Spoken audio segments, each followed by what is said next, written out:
All right, let's talk about something that affects literally everyone's money, interest rates.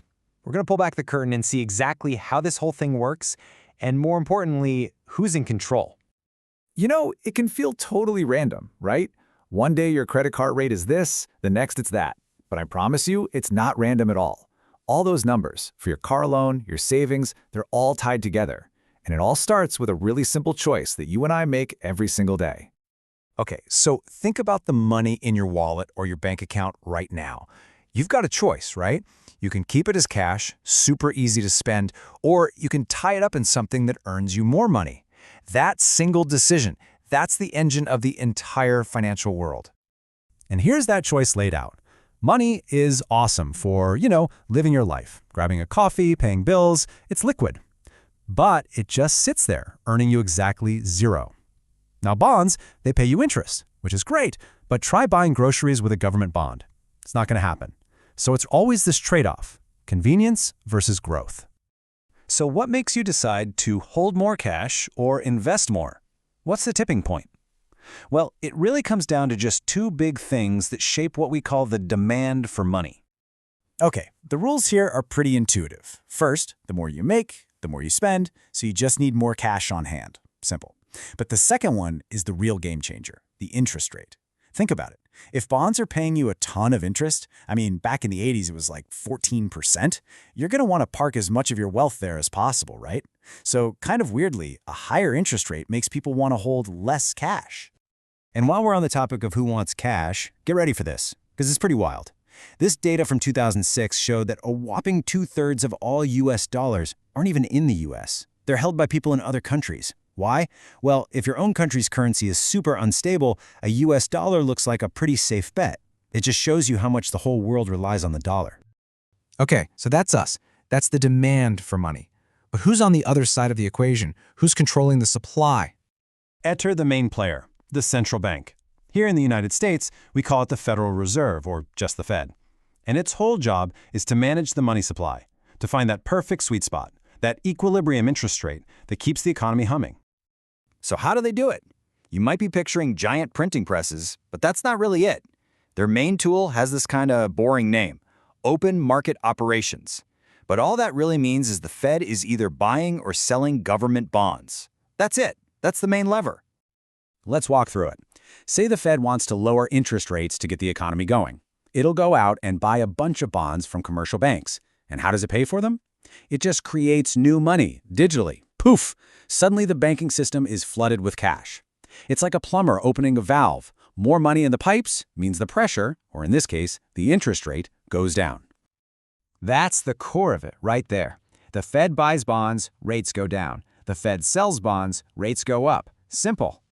And this is where things can get a little tricky, but the bond price seesaw is a great way to think about it. Picture one end is the bond's price, and the other end is its interest rate. When the Fed starts buying bonds, it drives the price up, so one side of the seesaw goes up, which means the other side, the interest rate, has to go down. They always move in opposite directions. But wait a minute, the Fed isn't calling you up to buy your bonds, right? There's a middleman in this whole operation, a very, very important player. Yep, we're talking about commercial banks, the places where we all have our checking accounts. They take our deposits, and then by law, they have to keep a little slice of that money on the side. These are called reserves, and they're held at the central bank. This is super important. They can't touch that money. It's a safety cushion. Okay, so at the end of every business day, some banks will have more reserves than they need, and some will have less. So what do? They lend to each other. It's a special little market just for banks, where they lend these reserves back and forth, usually just for one night. And the interest rate they charge each other in that market, that is the federal funds rate. That's the magic number you always hear the news anchors talking about. So when the Fed does its open market operations, it's changing the amount of reserves in this special market, which lets them perfectly target that rate. It really is the central gear that makes the whole economic machine turn. So, this power seems almost unlimited, right?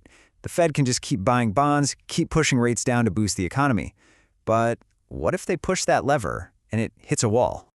You hit zero, the absolute floor. Think about it. Interest rates can't go negative. Why would you ever lend someone $100 if they were only going to give you back 99? It makes no sense. You just keep the cash.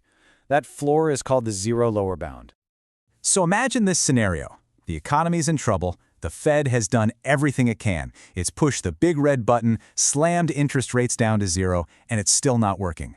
What do you do when your number one tool is completely tapped out?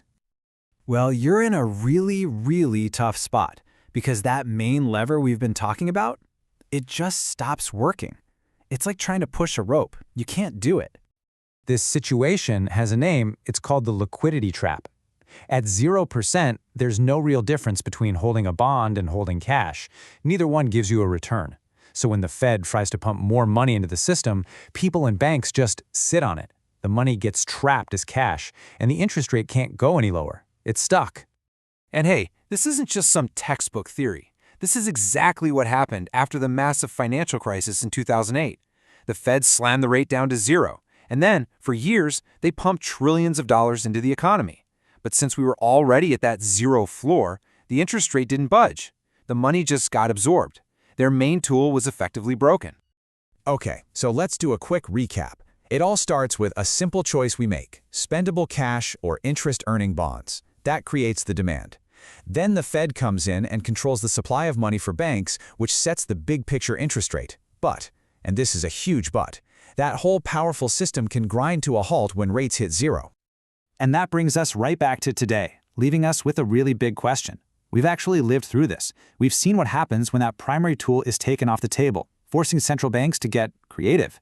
So the question we're all facing now is, what happens the next time the main lever breaks? What's plan B? That's the puzzle economists are trying to solve right now. Thanks for joining me.